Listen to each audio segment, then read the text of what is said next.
Welcome to Talk Treatises. I'm your host, and I am ready to pry open the heavy doors of history to see what dangerous ideas are still rattling around inside. And I'm here to help sort through the noise, connect the dots, and hopefully prove that these old books aren't quite as dusty as they look.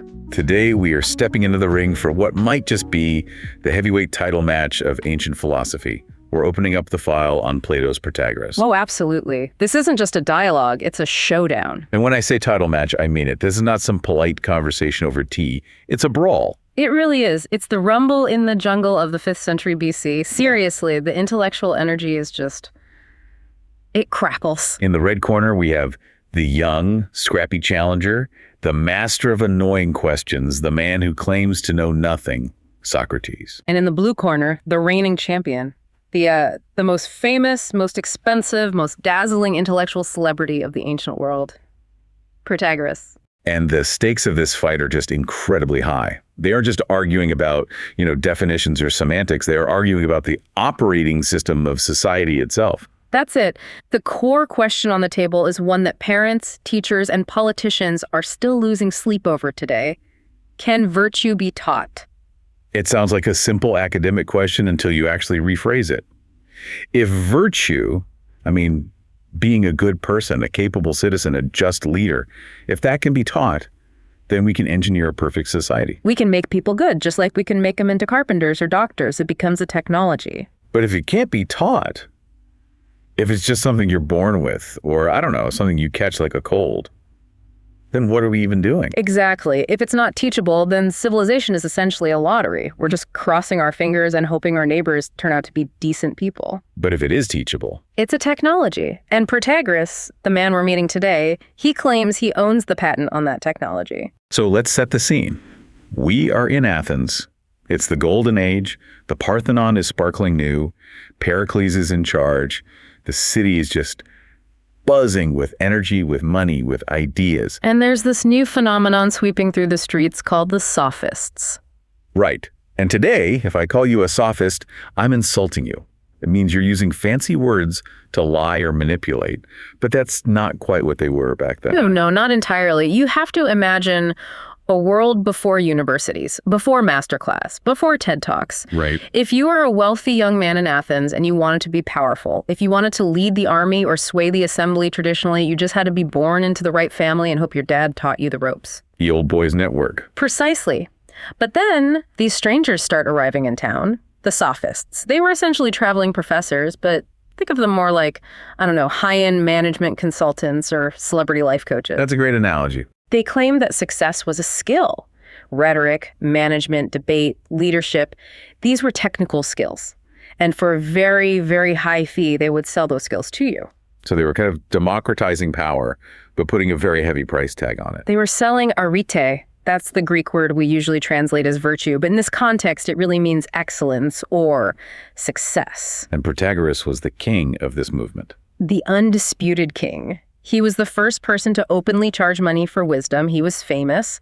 And in this dialogue, he is in town. He's staying at the house of a man named Callias. We have to talk about Callias. He's basically the sugar daddy of the Athenian intellectual scene. That is the most accurate description of him I have ever heard. Callias was the wealthiest man in Athens, and he had a reputation for spending more money on sophists than everyone else combined. So his house was the place to be. His house was basically a permanent conference center for these thinkers. If there was a new idea in Athens, it was probably sleeping on Callias's couch. So the buzz is out. Protagoras is at Callias's house. And this is where the narrative actually starts. And it's surprisingly dramatic. It's essentially a home invasion. It is. It's just before dawn. It's pitch black outside.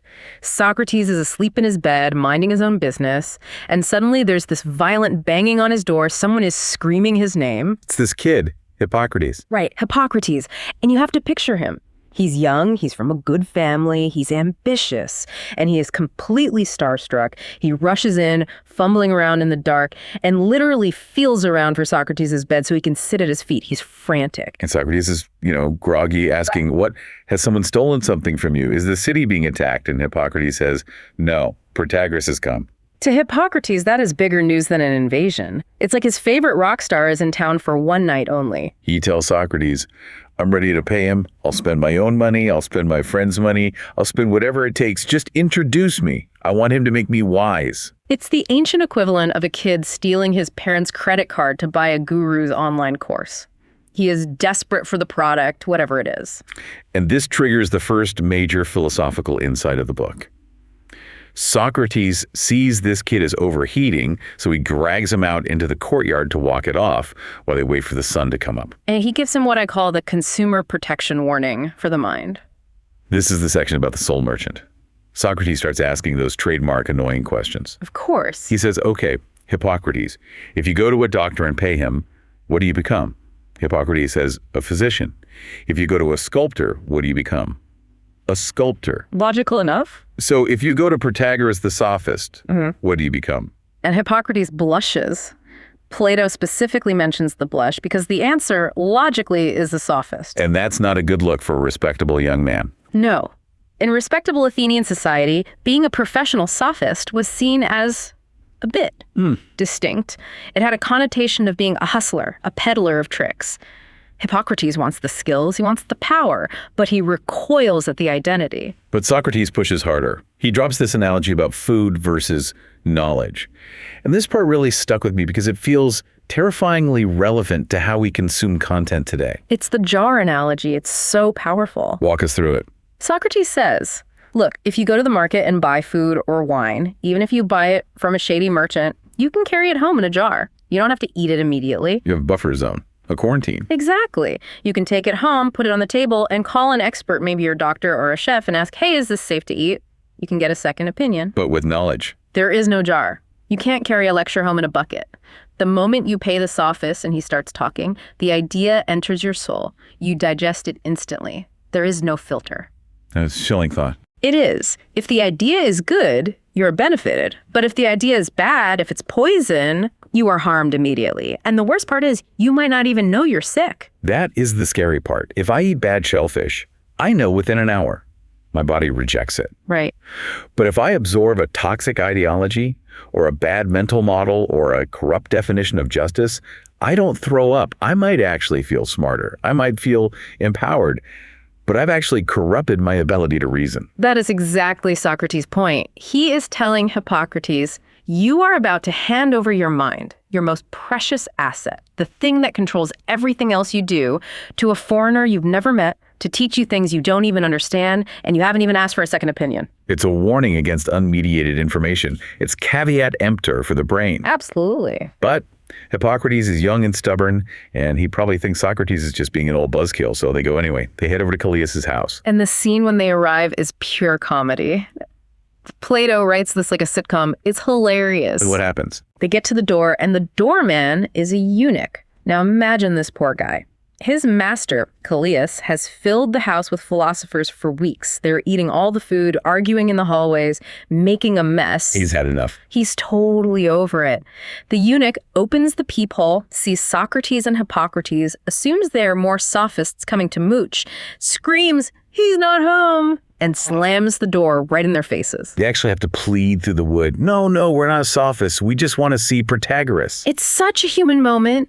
It reminds you that while these great ideas are being discussed, there's real life happening in the background. Someone has to clean up the mess. And probably get very little thanks for it. Eventually, they talk their way in, and the description of the room is just rich. It's a who's who of Athens. It's a party. Who's there? You have Protagoras walking up and down this long portico, and he has this flank of admirers. Plato compares them to a flock of birds or a choir. The choreography is hilarious. Isn't it?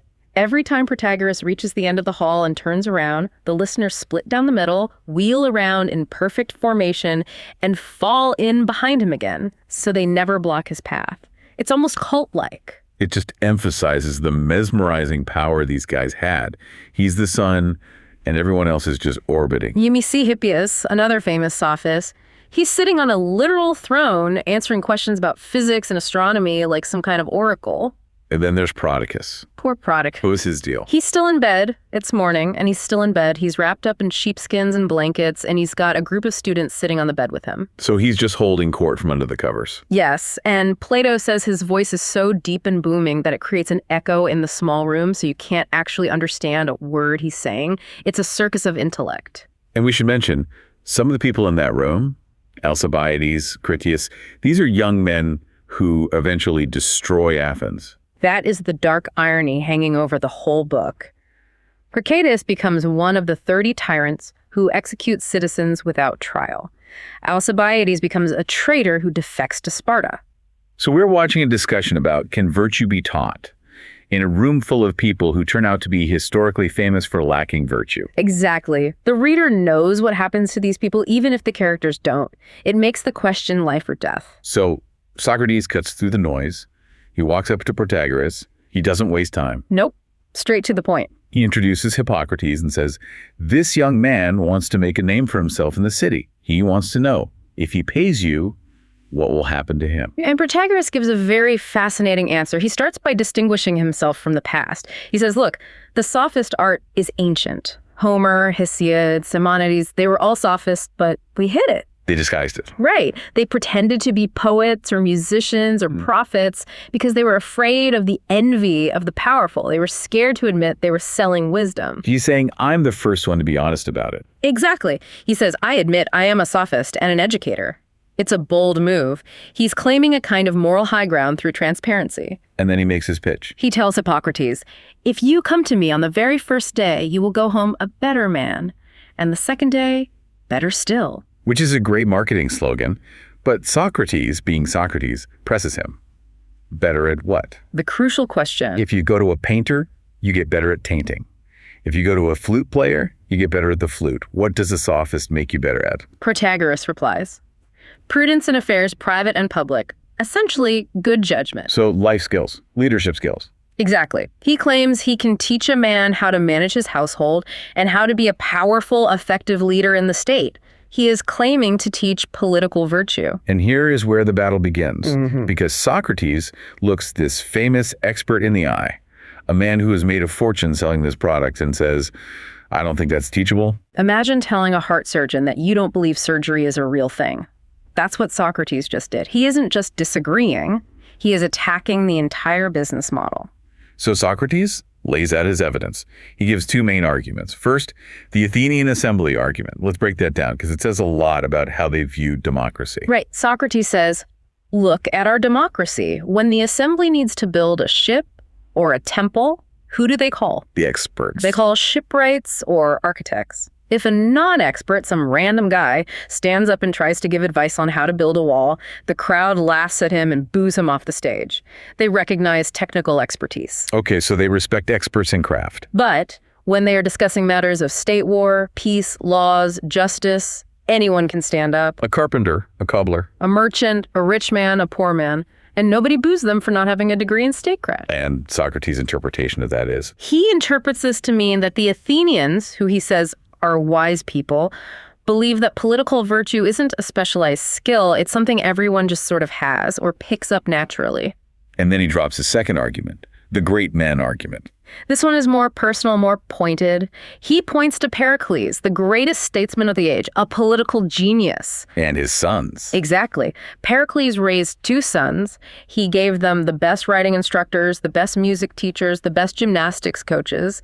He spared no expense on their technical training. But not on their virtue. He didn't teach them political virtue. Plato says they just roamed around like sacred cows grazing, hoping they'd pick it up by accident. And they turned out to be duds.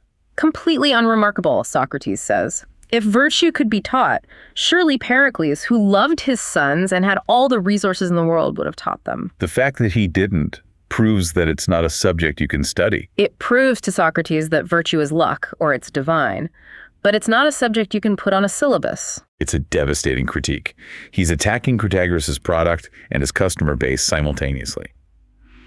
So how does the champion respond? Does he get angry? No, and this is why Protagoras is a master. He responds with total composure. He's cool as a cucumber. He asks the crowd, shall I tell you a story, a myth, or shall I give you a logical argument? And everyone wants the story. Of course. So he tells the famous myth of Prometheus. Let's unpack this myth, because it's not just a bedtime story. It's basically his theory of evolution and sociology wrapped in a fable. It's a whole worldview. The story goes that the gods were creating mortal creatures inside the earth. When it was time to bring them to the light, they tasked two brothers, Prometheus, whose name means foresight, and Epimetheus, whose name means hindsight, to equip the animals. Epimetheus begs to do the distributing. He wants the job. Right. And true to his name, hindsight, he isn't very bright in the planning department. He's an impulse guy. So he starts handing out traits. He gives claws to lions, speed to gazelles, fur to bears, thick skin to hippos. He balances everything so no species wipes out another. It's a perfect ecosystem. But he forgets to save anything for the last creature. Exactly. When he gets to man, the bag is empty. There are no claws left, no fur, no wings, no super speed. Man is naked, shoeless, weaponless. We are biologically defenseless. We're the screw-up of the animal kingdom. Basically, so Prometheus, foresight, has to step in to fix his brother's mess. He's the responsible older brother. He breaks into the workshop of Hephaestus and Athena, steals fire and the mechanical arts technology, and gives them to humans. So now humans have tech. We can build houses, make clothes, forge weapons, grow food. But, and this is the twist, we don't have the political arts. Right, we have engineering, but we don't have sociology. Humans lived in scattered groups. When they tried to come together to build cities for protection against wild beasts, they started killing each other because they didn't know how to treat one another. They had technicraft, but not dike justice. And so they were on the verge of extinction. So Zeus, the king of the gods, looks down and gets worried. He realizes the species is going to wipe itself out. He sends Hermes to bring two things to mankind, eidos and dike. These are hard to translate perfectly, but think of them as reverence or shame and justice. It's the moral sense. It's software for civilization. Exactly. And Hermes asks a crucial question. How should I distribute these? Should I give them to a few experts, like we did with medicine or carpentry? Should I make a few justice specialists? And Zeus says, To all, let everyone have a share, for cities cannot exist if only a few share in the virtues. And he adds a kicker. what's the kicker? If anyone cannot partake in decency and justice, kill him as a plague to the state. Wow. So the myth argues that while not everyone is a doctor, everyone must be a citizen. If you lack that software, you aren't human. You're a virus. Precisely. This is Protagoras' answer to Socrates' first objection. The reason the carpenter is allowed to speak in the assembly isn't because he knows technical details about the Navy. It's because he has a share of this divine gift of justice. If he didn't, he wouldn't be part of the city. But wait, I have to ask the obvious question here. If Zeus gave justice to everyone, if it's standard issue hardware, why does Protagoras need to teach it? Why do I need to pay him a fortune? Well, Protagoras argues that everyone has the capacity for it, like a seed. But it needs cultivation. It needs to be taught and trained. It's not automatic. No. And he pivots here to what we call the punishment theory. And honestly, this is one of the most sophisticated parts of the book. Expand on that. Protagoras says, look around you. We don't punish people for being ugly or short or physically weak. We consider those things nature or bad luck. Right. You don't blame someone for their height. No, we only punish people for things we think they could change. Injustice, impiety, cruelty. The very act of punishment implies that the fault is correctable through instruction. Okay, that makes sense. And he says rational punishment isn't about revenge for the past. What's done is done. You can't undo a crime. Rational punishment is for the future. It's a lesson. It's deterrence. It's teaching the criminal and everyone watching not to do it again. He argues that the very existence of our legal system proves that we believe virtue can be taught. If we didn't believe it could be learned, punishment would just be mindless cruelty. That is a surprisingly modern view. Yeah. It's rehabilitation and deterrence theory. It is. Right. So he concludes, everyone teaches virtue. Parents teach it. Schools teach it. The laws teach it. We are constantly teaching each other. We live in a society that is a giant virtue teaching machine. So what about Pericles' sons? Why were they failures? Protagoras uses the flute player analogy, he says. Imagine a society where playing the flute is the law. Everyone teaches everyone else flute from birth. The city of flute players. Okay. In that society, the son of the greatest flute player might just be mediocre because he lacks natural talent. But, and this is key, even the worst flute player in that society is a master compared to a savage who has never seen a flute. So Pericles' sons were the worst flute players in Athens, but they were still civilized men compared to barbarians. Exactly. Protagoras is just claiming to be a slightly better teacher than the average dad or the city laws. He says, I can take you from a B+ to an A, and that margin is what you pay me for. That's a solid defense. I mean, he's defended democracy, he's explained the legal system, and he's justified his own paycheck. The crowd goes wild. They love it. Even Socrates admits he was spellbound for a moment. But Socrates is a shark. He smells blood in the water. He finds one little loose thread in that beautiful tapestry Protagoras just wove, and he starts pulling. And the whole thing starts to unravel. This brings us to part 3, the unity of virtue. Now, this part of the dialogue can get a little dense with the logic chopping, so let's try to make it crystal clear. What is the trap Socrates sets? Socrates asks, Protagoras, you talked about justice, temperance, holiness, courage, and wisdom.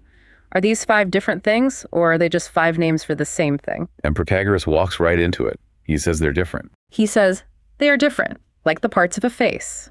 An eye isn't an ear, a nose isn't a mouth. They have different functions and different shapes. And you can have one without the other. Exactly. A man can be courageous, but unjust, or wise, but intemperate.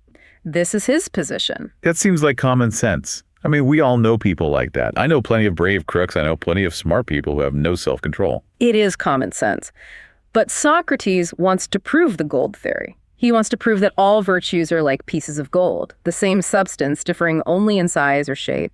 He wants to prove that all virtue is essentially just knowledge. How on earth does he do that? He uses the law of opposites. He gets Protagoras to agree to a simple rule. One thing can only have one opposite. Okay, hot is the opposite of cold. Up is the opposite of down. Seems fair. Right. So Socrates starts the interrogation. He asks, what is the opposite of folly? Protagoras says, wisdom. Makes sense. Folly, wisdom, opposites. Then Socrates asks, when people act with self-control and good sense, they act temperately, yes. Protagoras agrees. And when they act without sense, they act foolishly. Yes. So the opposite of acting temperately is acting foolishly. The opposite of temperance is folly. Yes. And you can see the trap closing. I see where this is going. If folly is the opposite of wisdom, and folly is also the opposite of temperance, and a thing can only have one opposite, then wisdom and temperance must be the same thing. Bingo. That is slippery. It feels like a word game. Protagoras thinks so too. He gets annoyed. He gets ruffled, as Plato puts it.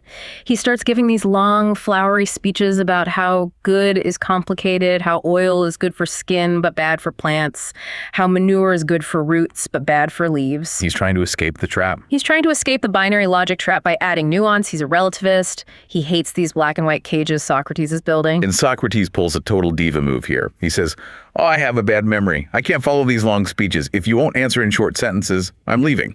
Which is a complete lie. Socrates remembers everything. He is the most focused man in Athens. So what's he doing? He's just enforcing his rules of engagement. He wants dialectic short Q&A, not rhetoric. He threatens to walk out of the party. So the other guests have to intervene. They basically negotiate a peace treaty. They agree to take turns asking and answering. And this leads to the weirdest detour in the book. The poetry slam. It is strange to modern ears, but very relevant to them. Protagoras tries to beat Socrates at his own game. He thinks he's found a way to trap Socrates. He picks a poem by Simonides and claims there is a contradiction in it. He thinks if he can prove the poet contradicts himself and Socrates defends the poet, he can embarrass him. The poem basically says, it is hard to become good, and then later criticizes someone for saying it is hard to be good. Protagoras says, he says it's hard, then yells at a guy for saying it's hard. Contradiction. And Socrates launches into this wild satirical interpretation. It's just brilliant. He uses Protagoras' hair-splitting about language. He distinguishes between being and becoming. Okay, what's the difference? He says it's hard to become good, to rise to the level of goodness, but impossible to be, that is, remain good, because only God is permanently good. Humans fluctuate. If disaster strikes, even a good man becomes bad. So the poet isn't contradicting himself. But my favorite part is the Spartan joke. This is where I realized Socrates was trolling. The Spartan digression. It's comedy gold. Socrates claims that the Spartans, who were known for being uneducated warriors who hated books, were actually the greatest secret philosophers in the world. He says they only pretend to be stupid and obsessed with war to hide their secret wisdom. Exactly. And his proof is their brevity, their laconic speech. He says being able to say something profound in 3 words like know thyself or nothing in excess is the height of philosophy. So he's mocking Protagoras' long speeches by praising the Spartans for barely speaking at all. It's a brilliant bit of satire. But then he dismisses the whole thing. He says arguing about poetry is like hiring flute girls for a party. What does that mean? Right. He says when common people drink, they hire musicians because they can't entertain themselves with conversation. But gentlemen philosophers should speak with their own voices. They shouldn't rely on interpreting some dead poet. He clears the table. No more poetry. He wants to get back to the argument. Back to the main event. Okay, this brings us to the core of the onion, the Hedonic calculus. This is where Socrates redefines what it means to be a good person. And it all starts with the question of whether knowledge is strong or weak. Socrates asks the room, is knowledge the ruler of men or a slave? Most people, he says, think knowledge is weak. They think you can know what is best, but still do the wrong thing because you are overcome by pleasure or anger or love. Acrasia, weakness of will. The I know I shouldn't eat the 3rd slice of pizza, but it tastes so good phenomenon. We've all been there. I know I should study, but I watch Netflix. I know I shouldn't text my ex, but I do. Common opinion says, passion defeated reason. And Socrates says, no, that is impossible. He says that phrase, being overcome by pleasure, is ridiculous. He argues that it's a logical contradiction. He redefines the terms. He argues that good is just pleasure and evil is just pain, but viewed over the long term. Wait, isn't that just hedonism? Do whatever feels good? It sounds like it, but it's intellectual hedonism. It's much more subtle, he says. When you eat that harmful pizza, you aren't choosing pleasure over good. What am I doing then? You are choosing a tiny, immediate pleasure, the taste, that brings a massive future pain. Health issues, shame, lethargy. You've just made a bad trade. So I'm not being bad. I'm being bad at math. Exactly. He calls it the art of measurement. Think about visual perspective. If I hold a penny up to your eye, it looks bigger than the moon. But the moon is actually huge. Right. The proximity distorts its apparent size. Socrates says pleasure and pain work the same way. Immediate pleasure looks huge because it is close. Future pain looks small because it is far away. It is an optical illusion of the soul. This is a radical idea. It means that sin is just ignorance. It's a calculation error. It removes the idea of a wicked will. No one wants to be miserable. No one wants a hangover. No one wants to be in prison. When people commit crimes or indulge in vices, they are making a calculation error. They think the immediate gain outweighs the future cost. So if they could see the future pain clearly. If they truly, vividly knew the magnitude of the future pain, if the math was clear to them, they would never do it. They would walk away from the donut as easily as they walk away from a cup of poison. Exactly. Because no one drinks poison willingly. No one chooses what they know will harm them more than it helps them. So if this is true, then virtue is just the art of measuring pleasure and pain correctly, which means virtue is knowledge. Correct. The salvation of life, Socrates says, is this art of measurement. And this allows him to close the trap on courage. Right, because that was the last holdout. Protagoras said courage was different. He said you can be ignorant but brave. The reckless soldier who charges into battle without thinking. Socrates applies the calculus. He asks, do brave men go to war because it's pleasant? No. Do they go because it's noble and good? Yes. And we've agreed good is long-term pleasure. So they're choosing a greater good over a lesser one. They dive into war because they believe the safety of the city and their honor is pleasanter, more good, than avoiding the immediate risk of death.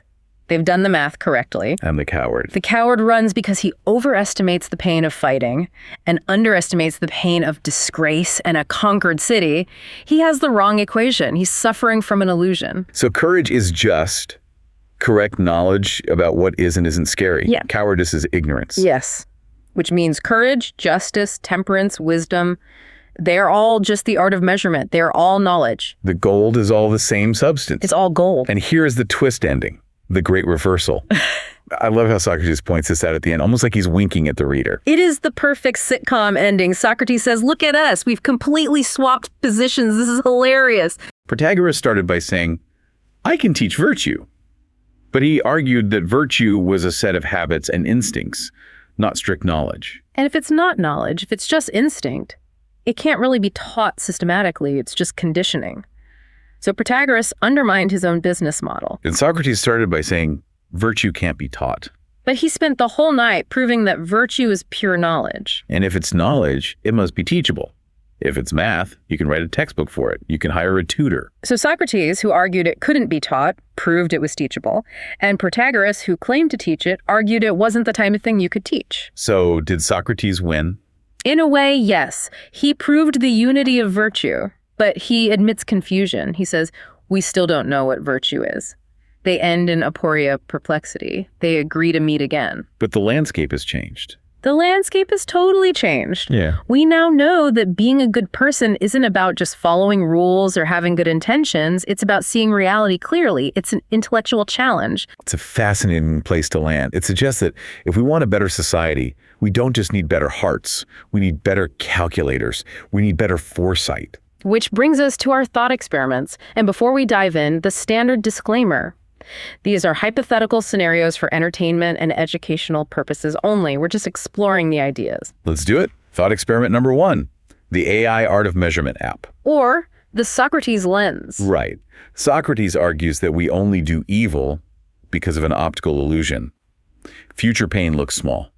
So imagine we build a pair of smart glasses, augmented reality. This AI has access to perfect predictive health and social data. Okay, I'm with you. When I look at that third donut, the lens doesn't just show calories. It overlays a visceral simulation of the future heartburn, the lethargy, the 0.001% increase in artery blockage. It translates the future pain into an immediate sensory input. It collapses the distance. It fixes the optical illusion. The future pain becomes present pain. Right. And if I look at a button to embezzle money from my company, it flashes a hyper-realistic video of me sitting in a jail cell, feeling the cold concrete, hearing the door slam, seeing my family's disappointed faces. The question is, if we have this technology, if the math was always visible and visceral, would sin disappear? Would it become impossible to be unethical? That really tests the Socratic thesis. If Socrates is right and no one does evil willingly, then yes, crime and vice would vanish. We would all be perfectly virtuous robots because the calculation would always point away from harm. We would look at the donut, see the pain, and say no thanks, with no willpower required. But I feel like there's a but. But if there's a part of the human will that is truly irrational, if we are capable of looking at the jail cell simulation and saying, I don't care, I want the thrill, then Socrates is wrong. This is the Dostoevsky argument, right? The underground man. Exactly. Dostoevsky argued that humans value freedom, even the freedom to be self-destructive, more than happiness or well-being. He said a man might smash the perfect crystal palace just to prove he isn't a piano key. That we might look at the Socrates lens, see the perfect logic, and choose the pain just to prove we are free agents. That we could know with absolute certainty that X leads to more pain, and choose X anyway, just to say I choose. That is a dark thought. That we might choose self-destruction just to feel agency. But it feels true sometimes. It does. But the Socratic view is hopeful. It implies that education is the cure for evil. The Dostoevsky view implies that evil is a feature of human freedom, not a bug of ignorance. All right, that's a heavy one. Let's move to the second one. Thought experiment number 2, the Promethean biohack. Okay. Let's go back to Protagoras' myth. Zeus realizes that for a society to survive, everyone needs a share of justice and reverence, not just the experts. It has to be distributed. Now imagine we are colonizing Mars. We are genetically engineering the colonists to survive. We have a gene editing sweet CRISPR on steroids. We can give people technical skills, engineering, botany, and we can give people social virtues, empathy, fairness, shame. Okay, so we are playing Zeus. We're programming the colonists. We have a limited budget of genetic energy. We can make a few philosopher kings who are hyper-virtuous and hyper-smart to run things, and leave the rest as worker bees without that strong moral programming.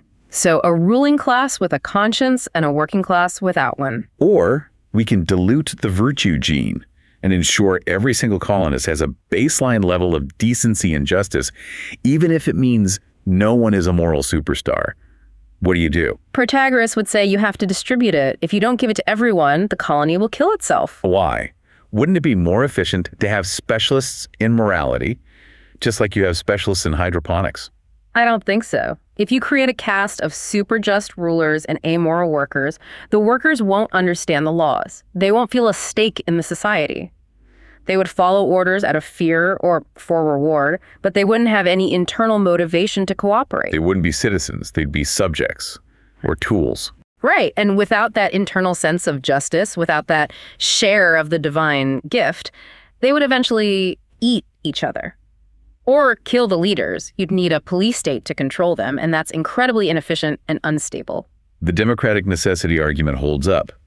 You can outsource brain surgery to a few, but you can't outsource not murdering your neighbor. That has to be distributed hardware. It has to be baked into every unit. So the Protagorean argument for democracy is actually an argument for distributed moral computing. That's a great way to put it. It's a redundancy system against extinction. Well, we've gone from the sunrise in Athens to a colony on Mars. Socrates and Protagoras didn't settle the argument, and I don't think we settled it today, but we certainly unpacked it. We did. And I think the big takeaway is that virtue isn't just a fluffy word. It's the operating system of society. Whether it's installed by nature, by teachers, or by hard logic, we have to figure out how it works. So the final provocative question for you to chew on is this. Are we currently living in a society that believes virtue is knowledge, like Socrates argued?